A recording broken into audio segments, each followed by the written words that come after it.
Once upon a time, a long time ago, a little girl called Mary lived in a faraway country called Wales with her mom and dad. They did not have a lot of money.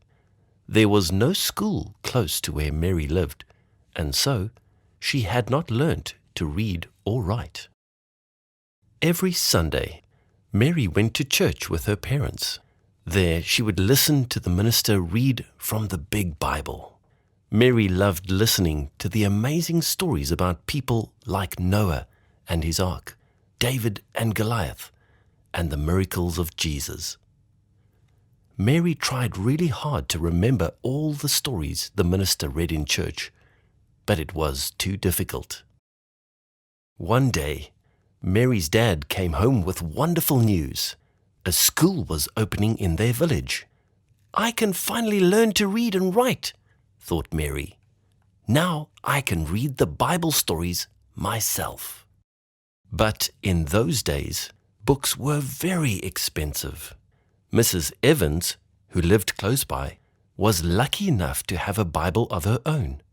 She knew how much Mary loved Bible stories.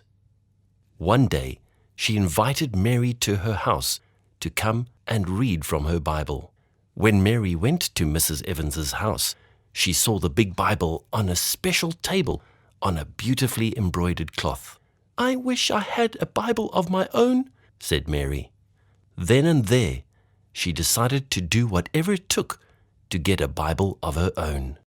Mary worked very hard to save money. She gathered wood and eggs and sold them at the market. She mended clothes, and she also did some babysitting. Finally, after 6 years, she had enough money to buy a Bible. But there were no Bibles in her town that she could buy. Mary would have to travel far away to a town called Bala to buy a Bible. In those days, there were no cars or buses. Mary would have to walk. She walked a long, long way all day, about 40 kilometers over rocky mountain paths, barefoot, saving her only pair of shoes for when she arrived in town. Tired and hungry, Mary arrived in Bala just as the sun was disappearing behind the hills. The next morning, Mary raced off to see Reverend Charles, who would sell her a Bible. Mary said excitedly, "I'm here to buy a Bible, so I can read the Bible whenever I want to." Reverend Charles looked at her sadly. "I'm so sorry, my dear," he said, "but I have no more Bibles to sell." Mary was heartbroken. She cried and cried. "But I've come all this way," she said. "I've been saving money for 6 years." Reverend Charles could see how important the Bible was to Mary, and he decided to help her. "Here you go, Mary. You can have one of my very own Bibles," he said. Mary could not believe it when Reverend Charles placed the Bible in her hands. "Oh, thank you, Reverend Charles," she exclaimed. "Thank you, thank you, thank you." A very happy Mary took her Bible home to her parents. Now she didn't have to wait for Sundays in church. She could read the Bible whenever she wanted, and she could share it with other people, just like Mrs. Evans shared her Bible with her. But Mary's story doesn't stop there.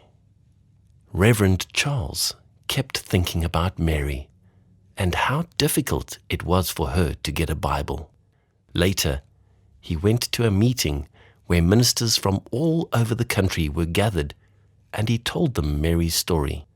All the ministers decided to get more Bibles at low prices for the people of Wales. One of the ministers, Reverend Hughes, stood up and said, "If for Wales, why not for the whole world?" And that is how the first Bible Society started. Today, there are more than 140 Bible societies all over the world who help people like Mary to get Bibles in their own languages. The Bible Society of South Africa makes Bibles available at low prices in all of our country's 11 languages, so that everybody can afford to have a Bible of their own. But we need your help. Translating the Bible takes a long time and costs a lot of money. You can help. Ask your mom or your dad to order you a collection tin from our website, and you can help other children to receive a Bible.